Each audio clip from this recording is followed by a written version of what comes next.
بسم الله الرحمن الرحیم. به یاد خداوند بخشاینده و مهربان شاگردان متوجه باشید. ما روز قبل بخش ویدیوی، پارابول، خط مخروطات توسط مستوی ایچار عنوان خلاص کردیم. پارابول که درس اخیر ما پارابول بود. پارابول اول یک خود مشخصاتش خواندیم، معادله پارابول در 4 حالت خواندیم.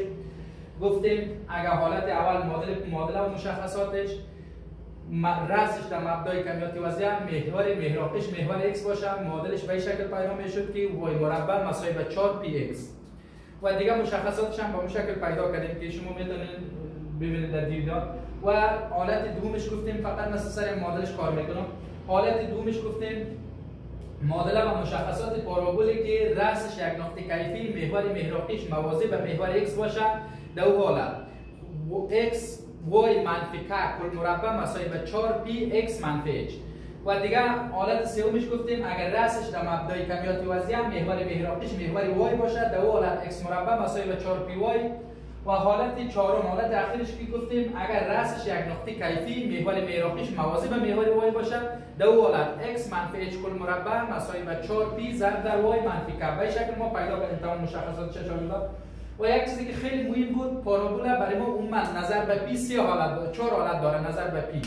بعضی وقت پی را برای ما میتونه مثلا پی متوجه باش. اگر پی بزرگ از صفر باشه مگر دل پارابول به کدام طرف؟ 4 گزینه است، چپ، راست یا کدام طرف. اینا اگر x درجه 2 بود، اگر x درجه 2 بود یا امکان داره دل پارابول به طرف بالا باز شود یا پایین. x درجه 2 بود دل پارابول به طرف یا بالا باز میشه یا پایین. اینا چه وقت بالا باز میشه؟ زمانی بالا باز میشه که پی بزرگ از صفر باشه. پی بزرگ از صفر. اگر پی کوچک از صفر باشه به طرف پایین باز میشه. به این شکل. اگر پی بزرگ باشه به طرف بالا، پی بزرگ از صفر به طرف بالا، پی کوچک از صفر به طرف پایین. این اگر y درجه 2 باشه، اگر زمانی که x درجه 2 باشه، زمانی که چه x درجه 2 بود y درجه 2 باشه، یا به طرف راست باز میشه یا به طرف چپ. به این شکل. امکان داره پارابول دانش به این طرف یا باز شود یا به این طرف باز شود. اگر پی بزرگ از صفر باشه به طرف راست باز میشه، اگر پی کوچک از صفر باشه به طرف چپ باز میشه. اینو مقدار گفت بفهمید. x درجه 2 بود دانی پارابول یا به طرف بالا یا به طرف پایین. چه وقت بالا باز میشه پی بزرگ از صفر باشه، چه وقت پایین باز میشه پی کوچک از صفر. اگر y مربع بود پی امکان داره پارابول یا به طرف راست باشه یا به طرف چپ. چه وقت به طرف راست باز میشه؟ زمانی که پی بزرگ، چه وقت به طرف چپ؟ زمانی که پی کوچک از صفر باشه. اینا یک چیز دیگه متوجه باشید، ما درس امروز ما هایپربول است. هایپربول یک تعریف میکنیم، سعی کنید هایپربول تعریف میکنم میگم محل هندسی نقاطی که فواصلشان از دو نقطه مستقر مساوی به یک طول ثابت باشه به نام هایپربول یاد میکنم. سعی کن محل هندسی نقاطی که فواصلشان از دو نقطه مستقر مساوی به یک طول ثابت باشه به نام هایپربول. ویدیوی چه رقم تعریف کرده بودیم؟ همین تعریف بود. بازوجا میگه فاصله جمعش مساوی به یک طول ثابت باشه. به این شکل اگه ما یک پارابول داشته باشیم دقیق متوجه باشیم هایپربول باشیم. اگه یک نقطه ثابتی f دیگر نقطه ثابت هم به اینجا f زبر. اینا مثلا که میگم محل هندسی نقاطی که از تفاضلشون از دو نقطه ثابت، تفاضلشون از دو نقطه مستقر چیزی که تعیین شده مساوی از تفاضلشون مساوی به یک عدد ثابت باشه پارابول. مثلا از اینجا تا اینجا اگر اینو ما به d1 نشان بدیم بیاریم در اینجا این فاصله رو به d2 نشان بدیم. d1 d2 سعی از این نقطه آمدیم روی هایپربول باز آمدیم در چی محراق دوم f زبر. اینا رو در اینجا گفتم میتونیم d2 منفی d1 مساوی به یک عدد ثابت، اما عدد ثابت به 2 نشان بدیم.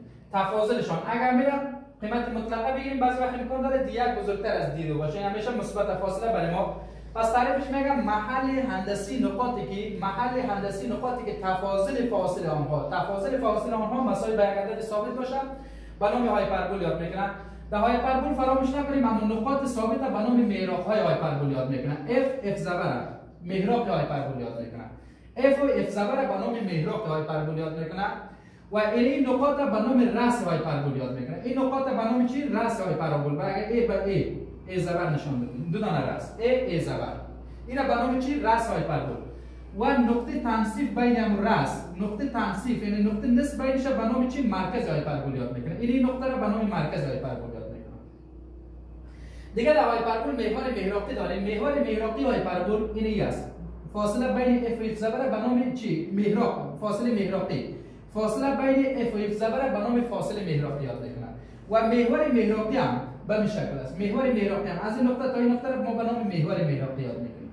اینا این فاصله را متوجه باشین. از این فاصله تا اینجا را به سی نشان میدیم. از مرکز تا سی را به سی. اگر این دایره سی بود مطمئن باشین این هم سی است. همیشه مساوی است. مرکز که از نقطه تنصیب بین میاد.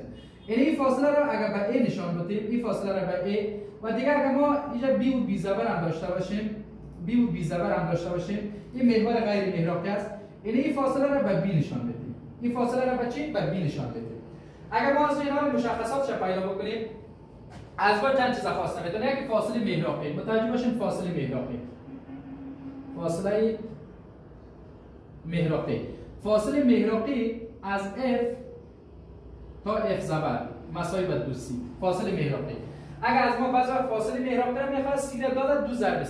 فاصله محراقی از F تا F زبر، از این نقطه از F تا F زبر به نام فاصله محراقی یاد میکنن. اگر محور محراقی را میخواد یا فاصله محور محراقی، فاصله محور محراقی از A تا A زبر، از A تا A زبر مساوی به 2A. از اینجا تا اینجا A است گفتیم دو طرف هم A جمع A 2A.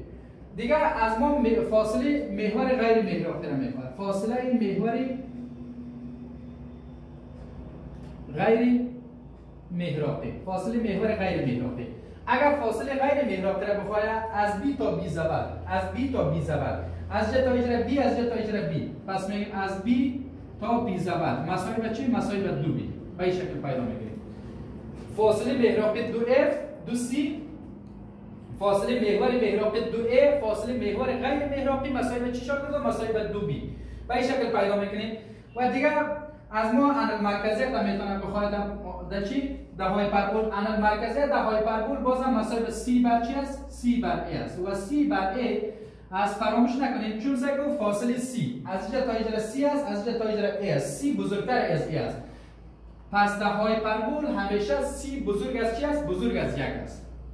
در هایپربول انال مرکزیت همیشه بزرگ از 1 است. این انال مرکزیت. در دایره گفتیم انال مرکزیت مساوی به چند است؟ مساوی به 1 است. انال مرکزیت در چی؟ در پارابول مساوی به 1 است.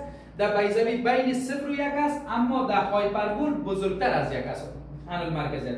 به این شکل انال مرکزیت هم میتونیم چی کنیم؟ پیدا بکنیم. دیگه مشخصات یک چیز دیگه هم متوجه باشین در اینجا. از اینجا ما یک چیز درک کردیم که C بزرگتر از A است. به خاطر که این فاصله C است، این فاصله A است. و C هم بزرگتر از چی است؟ بزرگتر از B است. یعنی C از اردوش کده بزرگ است. نظر به این ما یک رابطه جور کردن میتونیم که در سوال برای ما خیلی فوق العاده کاربرد داره. C مربع مساوی به A مربع مثبت B مربع است. در هایپربول البته گپ است. در هایپربول همیشه گپ ست میکنن. C مربع مساوی به A مربع مثبت B مربع است. در بیضوی ما چی گفتیم میره؟ در بیضوی گفتیم که A مربع مساوی به B مربع مثبت C مربع است. فقط این مثلا بفهمید بشه یک تعریف از پارابول. محل هندسی نقاطی که تفاضلش از دو نقطه مستقر مساوی به یک عدد ثابت باشه به نام هایپربول. مثلا یک نقطه ثابت، دو نقطه ثابت، اما نقاط ثابت به نام محراق F زبر به نام محراق یاد میکنن.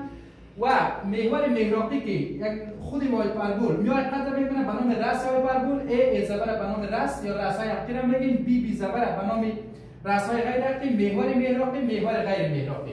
اگر از ما فاصله محراق را میخوایم، فاصله محراق یعنی از F زبر تا F است خواسته. F تا F زبر مساوی به 2C. اگر محور محراقی را فاصلهش میخوایم بفهمیم از A تا A زبر است خواسته. محور همین را دقیق کنید، یکی فاصله محراقی داریم، یکی محور محراقی. باز در اون حالت 2A است. اگر فاصله محور غیر محراقی را میخوایم مساوی به چی است؟ مساوی به 2B است. به این شکل خب میریم سر حالت بعدی.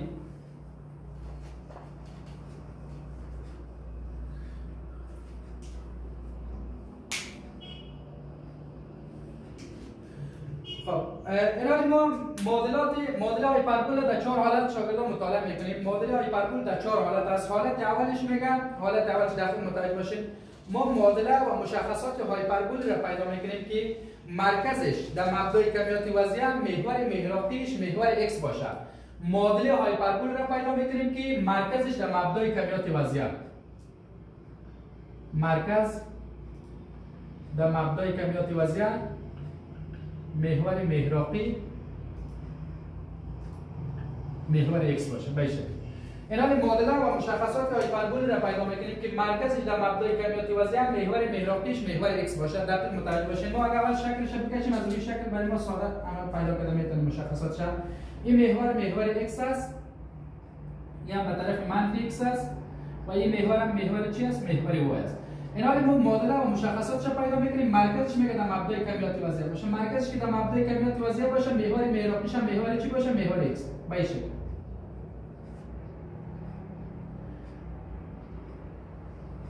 این چی است؟ یک هایپربول است. اینا مرکزش در مبدأ کمیتی وضعی شد و این چی است؟ این هم رأسش است. اگر به a نشان بدیم این هم یک رأس a زبر. دیگه محراق داریم. محراق f و محراق دیگه هم f زبر. به این شکل رأس های غیر حقیقی b زبر b و b زبر. اینا اول اگر ما معادلش نوشته کنیم سعی کنیم این پارابول هایپربول است که محور محراقیش محور x مرکزش در مبدأ کمیتی وضعی است. اگر معادلش هم نوشته بکنیم متوجه باشید معادلش x مربع بر a مربع منفی y مربع بر b مربع مساوی به 1 است. این معادله هایپربول است که محور محراقیش محور x و رأسش در مبدأ کمیتی وضعی است. معادلش اگر ما رأسش پیدا بکنیم متوجه باشید رأسش اگر به اسم نشان بدیم این نقطه که مرکزش یا رأسش مرکزش اگر مرکزش پیدا بکنیم مرکزش 0 و 0 است. هم h 0 است هم k 0 است. به خاطر که در یک نقطه زمانی که در مبدأ کمیتی وضعی باشد h هم 0 است k هم 0 است شاگرد است. و دیگه اگر ما رأس های حقیقی را پیدا بکنیم یکی a و a زبر را پیدا بکنیم اگر ما a را پیدا بکنیم دقیق متوجه باشید a سکو روی محور x قرار گرفته و این فاصله را هم میفهمیم چقدر چی است به اندازه a واحد است. این فاصله از مرکز تا رأس به a نشان میدیم. این فاصله اینا روی محور چی قرار گرفته؟ روی محور x. یک نقطه زمانی که روی محور x قرار گرفت y چی است؟ پس میگیم y 0 است. اینا x چقدر فاصله داره؟ xش به اندازه a واحد فاصله داره. xش به اندازه چی؟ به اندازه a واحد فاصله داره. اگر رأس دیگر را پیدا کنیم رأس دوم که به a زبر نشان دادیم a زبر مساوی به اینا بازم شاگردان متوجه باشید روی محور چی قرار گرفته؟ روی محور x قرار گرفته اما روی منفی x قرار گرفته. چون روی منفی x قرار گرفته بازم به اندازه a است اما منفی a و وایش بازم چی است؟ وایش بازم 0 است. این هم صحیح است اما این را به شکل ساده به این شکل هم نشان داده میتونیم a زبر مثبت منفی a کامن 0 به این شکل. رأس‌های حقیقی a کامن 0 منفی a کامن 0. اگر ساده تر نشان بدیم a زبر مثبت منفی a کامن 0. اینا رأس‌های غیر حقیقی را اگر پیدا بکنیم b و b زبر شاگردان متوجه باشید. یا جدا پیدا می‌کنیم باز در آخر یک جا می‌گیریم b را پیدا بکنیم. اینا b را سعی کنیم b روی محور y قرار گرفته. از مرکز تا اینجا به اندازه چقدر y فاصله داره؟ به اندازه a y فاصله داره. به اندازه چی b؟ اون را a گرفتیم میره b میگیم. به اندازه b y فاصله داره. از مرکز تا اینجا به اندازه چی؟ به اندازه b y فاصله داره. اینا a و b ما روی محور y قرار گرفته. زمانی که یک نقطه روی محور y قرار بگیره ما میفهمیم که x چی است. پس میگیم x 0 است. یک نقطه زمانی که روی محور y قرار بگیره x 0 است اما y چقدر y فاصله داره؟ به اندازه b y فاصله داره y. به اندازه چی؟ به اندازه b. به این شکل. اگر b زبر پیدا بکنیم b زبر میگه روی محور y قرار گرفته اما روی منفی y قرار گرفته. بازم یک چیز درک میکنیم خود x چی است؟ b زبر x 0 است اما y به اندازه منفی b.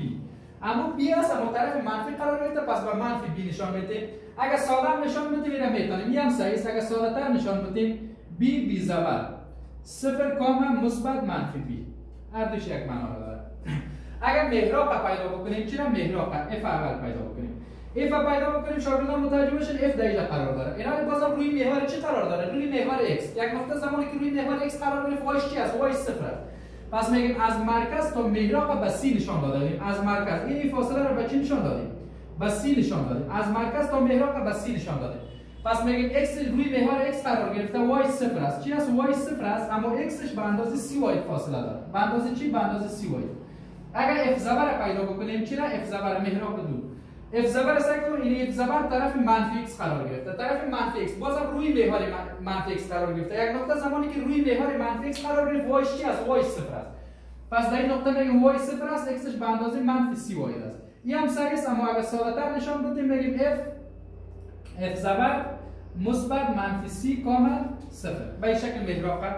دیگه از ما چیزی که میخواد اندل مرکزیت هم میخواد. اگر اندل مرکزیت پیدا کنیم اندل مرکزیت مساوی به c بر چی است؟ c بر a.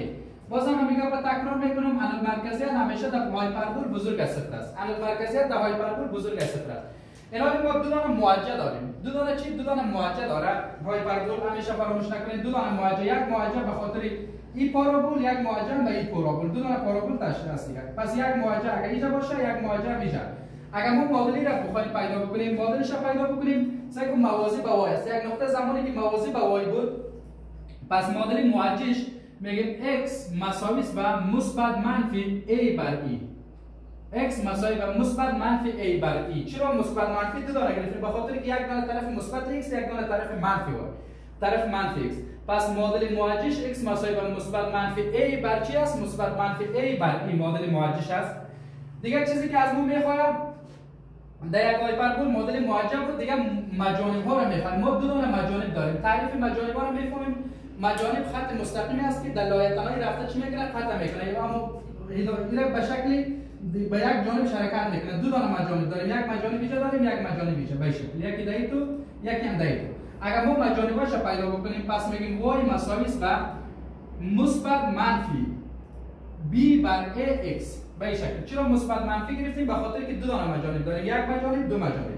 y مساوی به مثبت منفی b بر a ضرب در x. این معادل مجانبش است. به این شکل ما میتونیم مشخصاتش را پیدا کنیم. سعی دوباره میگم، یک تکرار میکنم. میگم معادله و مشخصات هایپربولی که مرکزش در مبدای کمیت وضعی محور محراقیش محور x یا چی محور x باشه. به این شکل معادلش است x مربع بر a مربع منفی y مربع بر b مربع مساوی به 1 است. الان ما چطور بفهمیم که از روی معادله همین معادله این موازی خود x است یا y است؟ اگر اول x میآید بفهمیم که یا موازی به x است یا خود x است. اگر اول x میآید و اول x آمده یا موازی به x است، ولی فعلا مخرج برای ما مهم نیست مثل ویدیوی. اول x آمده یا موازی به x است یا خود x است. چه وقت خود x است، چه وقت موازی به x است؟ زمان خود x است که h k صفر باشه. در اینجا سعی کنید h k صفر است، پس ما خود x است. باز دولت‌های بعدی می‌خوانیم که موازی به چی است؟ موازی به x است که در حالت h k داره. و دیگه مشخصاتش رأسش 0 و 0 است، به خاطر که مرکز در مبدای کمیت وضعی قرار گرفت 0.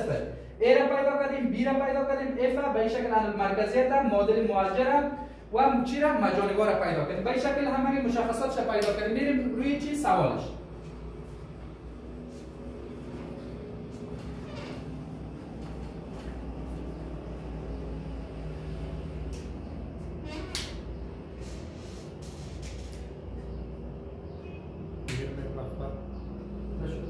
شاگردان متوجه باشین، برای ما سوال اول داده از بخش هایپربول از حالت اول. سوال اولش است که x مربع بر 9 منفی y مربع بر 4 مساوی به 1.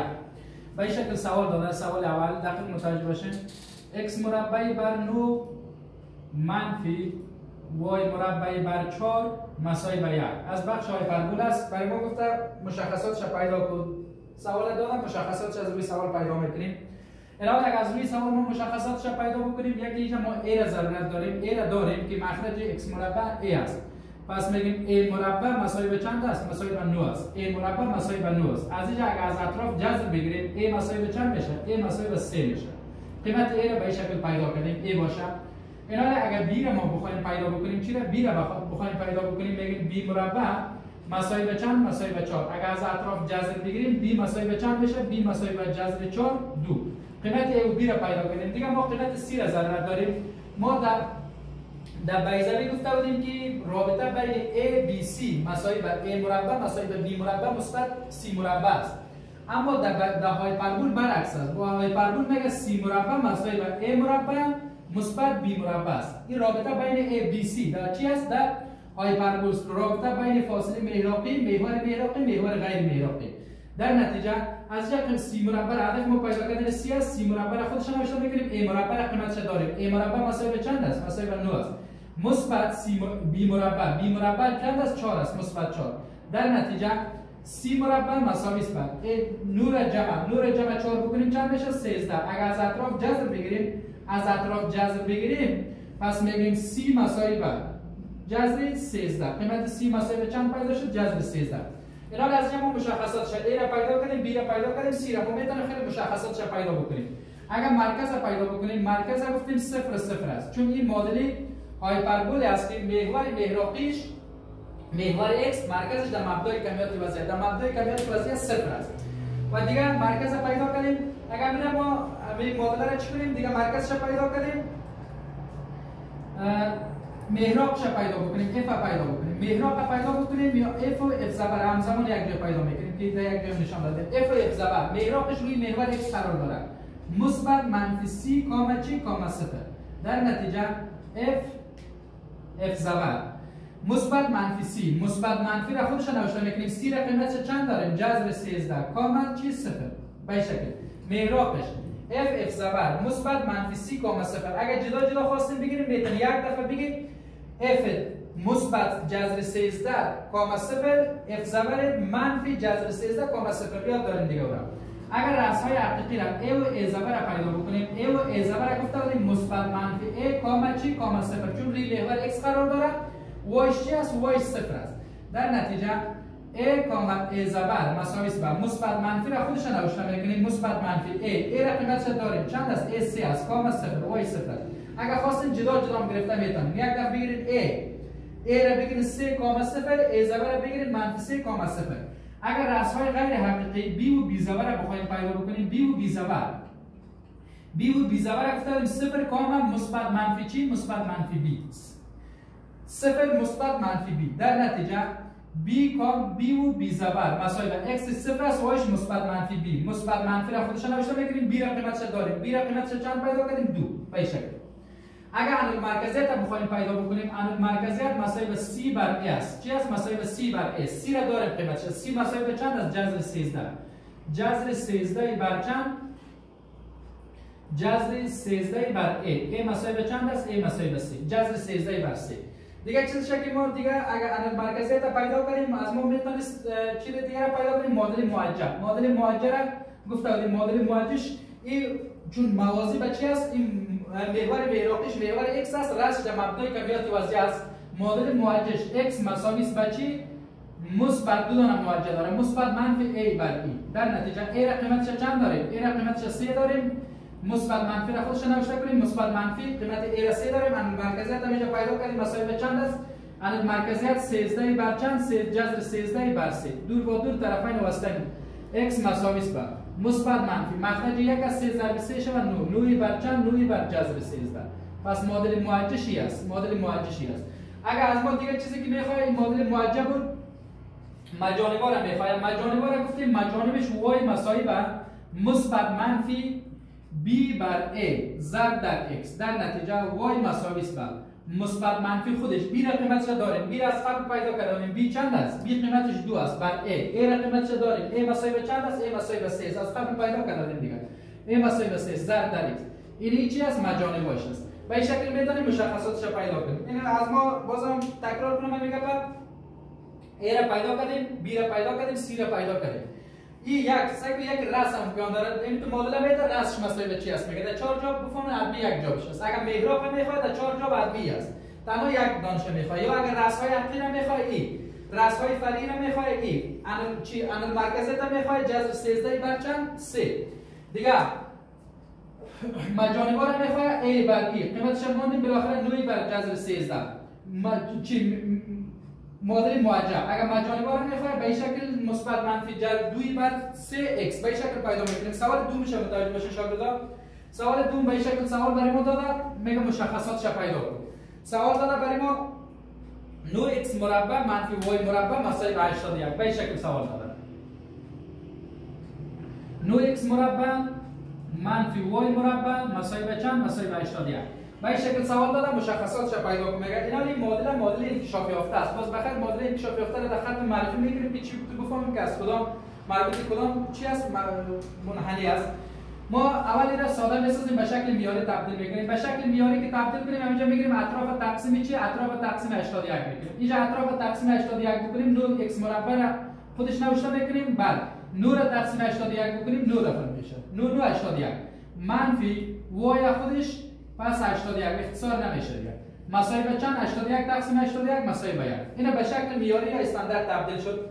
حالا ما میتونیم قیمتایش پیدا کنیم. اگر از a را پیدا کنیم a مربع مساوی به چند است؟ a مربع مساوی به 9 است. از جا که اگر جذر بگیریم a مساوی به چند بشه؟ a مساوی به 3 بشه. قیمت a را پیدا کنیم.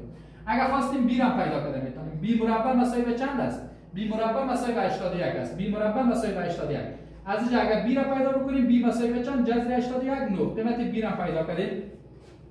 اگر سی را خواسته باشیم سی را پیدا کردیم میتونیم سی مساوی بر a مربع مثبت b مربع. همیشه در هایپربول سی مربع مساوی به a مربع مثبت b مربع شامل است، فراموش نکنیم. در نتیجه سی مربع مساوی به a مربع را قیمتش میمونیم. a مربع قیمتش چند است؟ 81 مثبت b مربع a مربع را 9 داریم، قیمتش خود فرق نمیکنه. a مربع را 9 داریم مثبت b مربع را 81 داریم وضع میکنیم. در نتیجه سی مربع مساوی به 9 جمع 81 90 میشه. در نتیجه از اطراف جذر بگیریم سی مساوی به چند؟ جذر 90. سی مساوی به جذر 90. به این شکل قیمت سی را پیدا کردیم. اینا اگر بخواید مشخصاتش را پیدا بکنیم، مشخصاتش را در این طرف پیدا میکنیم، متوجه باشید. مشخصاتش را پیدا میکنیم. اگر بخواید مشخصاتش را پیدا کنیم، یکی از ما میتونه راس بخواید. اگر راس خواست، راسش خود در مبدأ کمیت وضع x هم 0 y هم 0. راسش 0 0 است شاگرد. دیگه اگر راس حقیقی را مرکزش 0 0 است، اگر راس میخواد راس های حقیقی را a را راس حقیقی چون که راس حقیقی محور محوریش موازی به x است، زمانی که محور محوریش محور x است، زمانی که محور x بود روی محور x قرار میگیره. روی محور x قرار گرفت میگیم y 0 است. y 0 x به اندازه a y است. x به اندازه چی؟ به اندازه a. a را چند داریم؟ a را از جا پیدا کردیم قیمت a مساوی به 3.